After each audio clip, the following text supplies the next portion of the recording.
오늘 이 시간에는 아직 소망이 있습니다 라는 제목으로 성도님들과 함께 은혜를 나누고자 합니다. 오늘 본문은 포로 귀환민들의 범죄에 대한 에스라의 회개 중보 기도로 인하여 포로 귀환민들의 통해와 신앙 개혁에 대해 말씀하고 있습니다. 에스라서를 짧게 살펴보면 이스라엘 백성들은 또다시 하나님 앞에 반복적인 죄로 인하여 바벨론과 아수르를 통해 고난을 받게 됩니다. 일찍이 하나님은 이스라엘을 선택하셨지만 그들이 계속해서 하나님의 언약을 거스르자 그들을 징계하셨습니다. 그 속에서 죄악의 녹을 떼내게 되고 다시 하나님을 찾고 은혜를 구하게 됩니다. 이렇게 포로 생활을 통하여 죄를 끌어내고 나니 하나님의 은혜가 그립고 사모함으로 가득 차게 되었습니다. 그들은 우리가 고국으로 다시 돌아간다면 성전을 짓고 성결한 삶을 살겠다고 하나님께 다짐하며 기도합니다. 하나님은 그런 이스라엘 백성들에게 다시 은혜를 부어주시고 남은 자들을 회복시키심으로 사무엘하 7장 16절에 다윗의 가문을 영구히 보존하시겠다고 말씀하신 언약을 성취하십니다. 이스라엘 백성들은 그렇게 3차에 걸쳐 고국으로 돌아오게 됩니다. BC 528년에 1차 포로 귀환 후 스룹바벨을 중심으로 성전을 짓게 됩니다. 그러나 사마리아인들의 핍박으로 인해 중단이 됩니다. 그 후 학개와 스가랴를 통하여 다시 성전을 짓고 완공합니다. 그 후 솔로몬의 봉헌식에 비교할 수는 없지만 최선을 다해 봉헌식을 거행하고 유월절을 지켰습니다. 여기까지가 에스라 6장까지의 내용입니다. 그리고 에스라를 중심으로 1000여 명의 남은 백성들이 2차 포로 귀환을 하게 됩니다. 1차 포로 귀환 후부터 2차 포로 귀환이 이루어지기까지 그동안에 마땅한 영적 지도자가 없었던 상황이었습니다. 그러면서 유대인들은 이방인과 혼인을 맺고 그들의 우상을 숭배하는 죄악에 빠져 있었습니다. 성전을 다시 지어줬고 하나님께 예배는 드리고 있었지만 또다시 세속에 물든 이스라엘 백성들의 모습을 볼 수 있습니다. 하나님을 믿는다고 하면서도 세상과 타협하는 삶으로 바뀐 겁니다. 그 대표적인 예가 에스라 9장 2절에 이방인의 여자와 그 우상들을 받아들이고 그들과 동화되어진 삶을 살게 된 겁니다. 하나님께서는 선민 이스라엘 공동체를 재건시키기 위하여 포로 귀환을 허락하셨습니다. 따라서 그들은 그 무엇보다도 하나님만을 섬기는 순수한 신앙을 회복하여야 했습니다. 그런데 이러한 상황에서 우상 숭배자인 이방 여인을 아내로 취한 것은 순수한 여호와의 신앙의 회복을 포기하는 행위입니다. 그리고 그들을 귀환시킨 하나님의 뜻을 저버리는 행위이므로 매우 중대한 범죄 행위입니다. 이러한 사실을 알게 된 에스라는 하나님께 회개의 기도를 드리며 자신과 온 이스라엘이 범죄하였음을 거듭 고백하였습니다. 에스라는 자신과는 아무런 상관이 없는 죄악임에도 불구하고 이스라엘의 영적 지도자로서 백성들의 죄를 자신의 죄로 여기고 괴로워하며 통회하고 자복하였습니다. 그렇게 에스라가 하나님의 전 앞에 엎드려 울며 회개 중보 기도할 때에 많은 백성이 엎드려 함께 심히 통곡하였습니다. 그리고 스가냐를 대표로 한 포로 귀환민들이 에스라에게 개혁을 천명하여 에스라를 격려했습니다. 5절에 에스라는 포로 귀환민들에게 스가냐의 말대로 행하기를 맹세하였고 온 이스라엘 자손 또한 그대로 하기로 맹세하였습니다. 이렇게 하여 이스라엘의 신앙 개혁의 횃불은 타오르게 되었습니다. 사랑하는 성도님들, 희망과 소망의 차이점이 무엇이라고 생각합니까? 희망과 소망이라는 말은 같은 듯 하나 다른 말입니다. 두 단어의 의미가 모두 바란다라는 의미가 내포되어 있지만 근본적으로 바라는 차원은 다릅니다. 희망은 사전적인 의미로 어떤 일을 이루거나 얻고자 기대하고 바란다라는 뜻을 가지고 있습니다. 미래에 바라는 것들을 말합니다. 그 안에는 내 중심에 내가 원하는 것들을 희망하고 바라는 것이 있습니다. 그러나 소망은 나에게 꿈을 주시는 분, 그분으로 인하여 꿈을 꾸고 그분을 통하여 바라게 되는 겁니다. 즉 하나님, 그분의 꿈이 바로 나의 꿈이 되고 그분의 바람이 나의 바람이 되며 그분의 소망이 나의 소망이 되는 겁니다. 오늘 말씀은 우리에게 소망을 주시는 하나님을 만날 수 있습니다. 에스라 선지자를 통하여 하나님은 이스라엘 백성들에게, 하나님의 백성들에게, 그리고 지금 우리들에게 말씀하십니다. 그럼에도 불구하고 아직 소망이 있다고 말씀합니다. 어떠한 곳에, 어떠한 삶에 하나님의 소망이 있는지 말씀을 통해 함께 깨닫는 은혜의 시간이 되기를 원합니다. 먼저 참된 지도자가 있는 공동체에는 소망이 있습니다.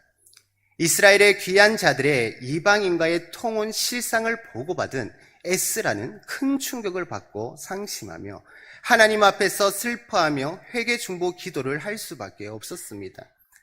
당시 상황은 에스라를 낙심케 할 만한 일이었습니다. 이스라엘이 하나님의 심판을 받아 70년의 포로 생활을 한 것이 불과 얼마 되지 않는 상황이었습니다. 그런데 백성들이 또다시 하나님의 말씀을 거스르고 죄를 범한 겁니다. 그러나 에스라의 회개 중보 기도는 다른 백성들의 회개를 촉발하여 이스라엘이 당면한 문제를 은혜롭게 해결하는 열쇠가 되었습니다. 1절에 보면 에스라엘의 간절한 기도의 모습에 뒤이어 본문은 이를 지켜본 백성들이 성전 앞으로 모여든 사실을 말씀하고 있습니다.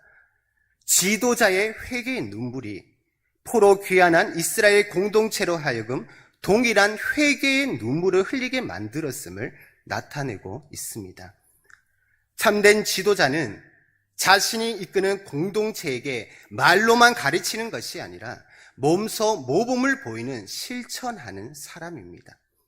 에스라가 율법 학자로서 이론적이고 교훈적인 교사에만 머문 것이 아니라 백성들의 죄를 자신의 죄로 여기며 하나님 앞으로 나아가 회개 중보 기도를 하였다라는 점에서 그는 실로 탁월한 영적 지도자였다라고 할 수 있습니다. 에스라엘의 진실한 회개 중보 기도는 자신의 죄를 깨닫지 못하던 이스라엘 자손들에게 큰 영적인 자극을 주었고 마침내 전 민족적인 회개 운동이 일어나기 시작한 겁니다. 참으로 놀라운 일입니다. 우리는 에스라엘 기도의 내용을 볼 때만 해도 이스라엘이 소망이 없는 것처럼 느껴졌습니다. 당시의 이스라엘의 상황은 절망적이라고 할 만큼 매우 심각한 상태였습니다. 그런데 깨어있던 지도자 에스라가 하나님의 전 앞에 엎드려 울며 회개 중보 기도를 드리자 많은 백성들이 에스라에게로 모여들어 함께 회개함으로써 전민족적인 회개 운동이 일어난 겁니다. 에스라 한 사람의 의로운 마음과 행실이 이스라엘의 전민족적인 회개 운동을 불러일으켰습니다. 그리고 온 이스라엘을 하나님의 진노와 심판으로부터 하나님의 구원으로 옮겨 놓았습니다. 이처럼 지도자의 한 사람의 거룩한 모범은 공동체 전체에도 큰 영향을 미칩니다. 참된 지도자의 회개로 백성의 큰 무리가 모인 것처럼 성도된 우리 한 명 한 명의 기도와 죄를 자복함은 하나님의 공동체가 함께 회개하는 놀라운 역사를 보게 할 겁니다. 우리나라도 한때 이러한 영적 운동이 있었습니다. 1907년 평양 대부흥운동은 한국교회의 새로운 전환점이 되었습니다. 그러한 부흥을 사모하며 한때는 어게인 1907년이란 찬양도 뜨겁게 불렀던 기억이 있습니다. 당시 우리나라에 이 민족에 그러한 영적 부흥이 일어나기를 소망합니다. 하나님의 임재하심과 성령님의 역사하심이 이 땅에 가득하기를 소원합니다. 예수 그리스도의 능력이 이 땅에 충만하기를 간절히 바랍니다. 성경을 보면 깨어있는 참된 영적 지도자들의 위대함을 볼 수 있습니다. 아브라함의 결단과 순종은 하나님의 택하신 백성인 선민을 탄생시키는 원천이 되었습니다. 모세 한 사람의 신앙과 거룩한 영향력이 고통을 받고 있던 이스라엘 백성들에게 출애굽의 역사를 체험하게 하였습니다. 사무엘 한 사람의 지도력이 이스라엘을 통일 왕국으로 만드는 발판이 되었으며, 다윗의 신앙은 이스라엘을 역사상 가장 강성하게 만들었습니다. 뿐만 아니라 히스기야, 이사야, 엘리야, 엘리사와 같은 영적 참 지도자들로 인하여 하나님께서는 일하셨고 이스라엘 왕국의 신앙을 이어가셨습니다. 그 무엇보다도 이 땅의 최고의 지도자, 겸손의 최고봉이신 예수 그리스도의 십자가의 고난은 사망에서 영원한 생명으로, 죄의 길에서 의의 길로, 저주에서 축복으로 우리를 옮겨주셨습니다. 예수님의 희생과 헌신으로 우리는 구원을 선물로 받았습니다. 또한 예수님의 그 귀하신 피값으로 사신 교회를 통하여 우리는 하나님께 예배자로 나아가게 되었습니다. 그러나 지금은 세상은 너무 많이 변하였고 바이러스와 전쟁, 기근으로 고통받고 있습니다. 이제 교회는 더 이상 소망도 부흥도 없다고 포기하는 지금의 시간을 우리는 살아가고 있습니다. 형식적인 종교 생활 속에서 세상과 타협하며 세상의 모든 것들과 통화되어 하나님과 세상이라는 두 주인을 섬기며 살아간 지난달의 삶들을 돌아봅니다. 평범한 일상이 그렇게 소중했는지를 우리는 잃고 나서야 알게 되었습니다. 모든 것이 하나님의 은혜였음에도 당연히 주어진 것처럼 남용하며 마음대로 행하던 지난 날들을 회개합니다. 모든 것이 하나님의 은혜였을 뿐 우리에게 당연한 것은 없습니다. 하나님은 우리를 이 땅의 참된 영적 지도자로 하나님의 리더로 불러주시고 세워주셨습니다. 우리를 하나님의 동력자로 불러주셨습니다. 이제는 지난날의 삶들을 단절하고 다시 하나님의 자녀된 본분의 자리로 돌아와 하나님께 회개하며 결단의 시간을 들여줘야 합니다. 더 이상 비판과 불평, 원망의 문은 닫아야 합니다. 부정적인 모든 것들에 눈과 귀를 막아야 합니다. 진실되고 의로운 성도로서, 참된 하나님의 리더로서 하나님께로만 시선을 향해야 합니다. 그리고 하나님 앞에 겸손함으로 무릎 꿇고 나아가야 합니다.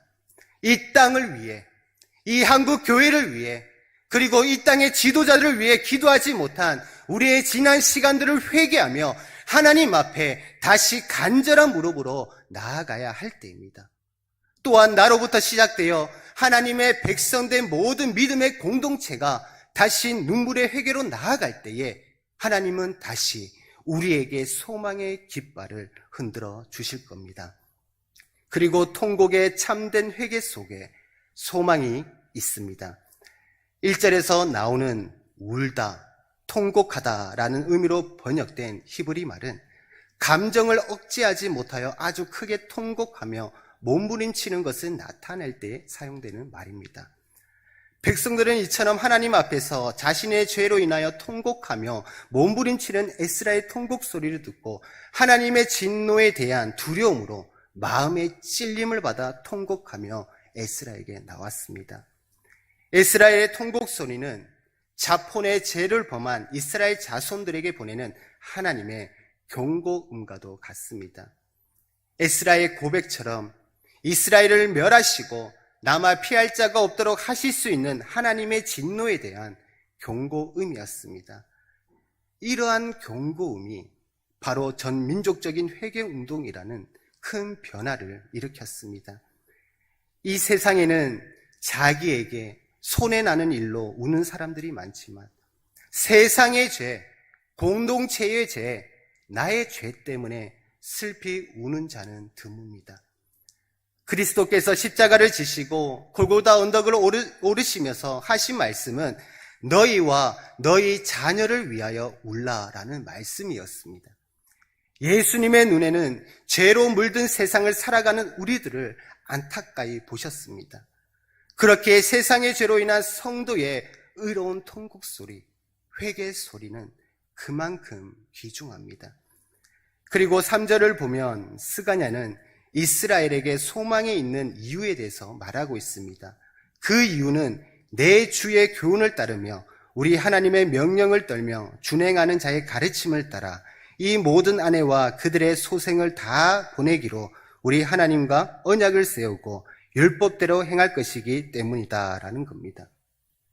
스가냐는 이스라엘 자손들이 자신들의 잘못을 회개하고 이방인 아내와 그 소생들을 이스라엘 공동체로서 내어보냄으로써 자신들의 죄에서 떠날 것이기에 소망이 있다라는 겁니다. 그리고 본문 이후의 내용을 보면 이스라엘 자손들은 스가냐의 말대로 하였음을 알 수 있습니다. 아무리 이방이라고 하지만 많게는 수십 년을 함께 살아온 아내와 그 소생들을 내어보낸다라는 것은 결코 쉬운 일이 아니었을 겁니다. 그러나 자신들의 죄를 깨닫고 눈물로 회개한 이스라엘의 자손들은 이방인 아내와 소생들을 내어보내기로 결단하고 실행에 옮겼습니다. 인간적인 도리로는 할 수 없는 일이고 가슴이 찢어지는 고통을 동반하는 일이었습니다. 그러나 그들은 자신들의 잘못을 회개하고 다시 원래의 상태로 자신들의 자리로 되돌아가기 위해서는 반드시 이방인의 아내와 그 소생들을 내어보내야 했습니다. 이처럼 죄인인 참된 회개에 이르기 위해서는 단지 죄를 고백하는 것으로 끝나는 것이 아니라 반드시 죄에서 떠나는 결단과 행함이 있어야 합니다. 아무리 입술로 죄를 고백한다 할지라도 죄에서 떠나는 의지적 결단과 실천이 없다면 그것은 참된 회개라고 할 수 없습니다. 참된 회개는 자신이 범한 모든 죄의 원인과 그 결과를 되돌려 놓는 의지와 실천이 수반되어야 합니다. 죄에서 떠남으로 인해 실로 엄청난 고통이 따른다라고 할지라도 죄에서 떠나지 않고는 진정한 회개에 이르지 못합니다. 하나님은 우리에게 내가 너를 낳았다, 내가 너를 지명하여 불렀다라고 말씀하시며 우리가 세상과 구별되어 살아가기를 원하십니다. 그럼에도 우리는 세상과 타협하며 살아가는 나약하고 연약한 모습을 봅니다. 그러나 이러한 우리에게도 아직 소망이 있다고 하나님은 말씀하십니다. 우리도 에스라와 같은 마음으로 우리의 각자의 죄는 물론 세상의 죄에 대해 슬퍼하며 회개해야 합니다. 우리의 의로운 슬픔과 눈물은 이 땅을 다시 회복시키시는 하나님의 자비로운 수단임을 인식해야 합니다. 마귀는 끊임없이 안 된다라고 말하며 무력감으로 우리를 무너지게 합니다. 1907년 이 땅에 회개와 부흥의 역사를 주셨던 하나님은 지금도 살아계시고 동일하십니다. 하나님은 변함없이 우리에게 소망으로 다가오시고 역사와 부흥의 주인이 되십니다. 이제 우리는 이 땅을 위해 죽어가는 영혼들을 위해 그리고 한국 교회를 위해서 통곡하며 참된 회개로 나아가야 할 때입니다. 하나님의 마음과 뜻을 깨달아 알아 다시 하나님을 향해서 일어나기를 원합니다. 간절한 기도와 자복하는 마음, 그리고 하나님 앞에 통곡하는 소리는 절망 속에서 다시 소망으로 주시는 하나님을 만나게 될 것입니다. 마지막으로 하나님께로 피하는 자는 소망이 있습니다. 2절에 보면 이스라엘의 회개의 기도를 듣고 심히 통곡하던 무리들 중에서 엘람 자손 스가냐가 나와 에스라에게 말하기를 우리가 우리 하나님께 범죄하여 이 땅 이방 여자를 맞이하여 아내로 삼았으나 이스라엘에게 아직도 소망이 있나니 라고 하였습니다. 소망은 기다리다라는 뜻으로 극한의 상황 중에서도 하나님의 구원의 사역을 끈기 있게 고대하는 겁니다. 그리고 그와 같은 하나님의 구원 사역의 확실성 등을 가리킵니다. 스가냐는 이스라엘 백성들의 죄로 인한 하나님의 진노와 심판에서 건져주실 하나님의 구원을 간절히 바랐습니다. 그리고 그 죄에서 구원하실 하나님에 대해 확신하였습니다. 2절에서 스가냐의 고백은 하나님의 자비와 긍휼에 대한 확신과 믿음이 있었기에 가능한 고백이었습니다. 그리고 실제로 스가냐의 말대로 이스라엘은 자신의 죄를 회개하고 죄에서 떠나 새롭게 되어 하나님과 언약을 갱신하였을 때 하나님의 진노를 당하지 않고 오히려 더욱 견고히 서가게 되었습니다. 이러한 사실을 통하여 아무리 큰 절망과 위기 때라도 하나님만을 바라보고 그 안으로 피하는 자에게는 소망이 있음을 깨닫게 됩니다. 누구든지 하나님의 자비와 긍휼에 대한 믿음을 가지고 하나님께로 나아올 때에 그 안에서 새로운 소망과 축복이 시작됩니다. 시편 34편 8절에 너희는 여호와의 선하심을 맛보아 알지어다. 그에게로 피하는 자는 복이 있도다 라고 말씀합니다. 그리고 시편 34편 22절에는 여호와께서 그의 종들의 영혼을 속량하시나니 그에게 피하는 자는 다 벌을 받지 아니하리로다 라고 말씀합니다. 우리의 참 소망은 오직 예수 그리스도십니다. 또한 우리의 진정한 소망은 우리에게 언제나 선하시고 인자하신 하나님이십니다. 그러므로 우리에게 아무런 소망이 없다라고 여겨지는 그때에 하나님께로 나아가 그분께로 피해야 합니다. 우리의 죄가 아무리 크고 중하다라고 할지라도 하나님의 자비와 긍휼을 의지하며 회개하기를 망설이지 않아야 합니다. 그 어떠한 상황에도 하나님께로 피하는 자는 소망이 있기 때문입니다. 말씀을 맺겠습니다. 세상이 변하고 교회가 무너져 간다라고 할지라도 우리의 삶이 무너지고 우리의 신앙이 변질되었다라고 할지라도 우리에게는 아직 소망이 있습니다. 하나님과 멀어지고 하나님의 축복과 은혜가 아련해졌을지라도 우리에게는 아직 소망이 있습니다. 희망보다 절망밖에 보이지 않는 것 같은 세상 속에 있다라고 할지라도 우리에게는 아직 소망이 있습니다. 참된 지도자가 있는 공동체에 통곡의 참된 회개 속에 그리고 여호와께로 피하는 자에게 하나님의 소망이 있습니다. 다음 주부터 시작되는 특별 새벽 기도로 모든 성도가 함께 부르짖고 기도하며 믿음으로 충전하는 우리 은혜로 교회에 소망이 있습니다. 하나님은 죄를 자복하고 눈물의 기도로 나아오기를 원하십니다. 개인뿐만이 아니라 하나님의 백성인 거룩한 공동체가 함께 변화되어지기를 원하십니다. 함께 회개의 역사가 일어나기를 원하십니다. 그러할 때에 하나님은 우리에게 하나님의 꿈을 주시고 하나님의 뜻을 이루어 가시며 다시 일으켜 회복시켜 주실 겁니다. 이 땅을 향한 원망과 비판이 아니라 눈물의 회개와 간절한 기도로 드려지기를 원합니다. 예수님의 십자가의 고난을 기억하며 우리 앞에 닥친 환난과 역경에도 믿음으로 견디며 하나님의 소망을 품기를 원합니다.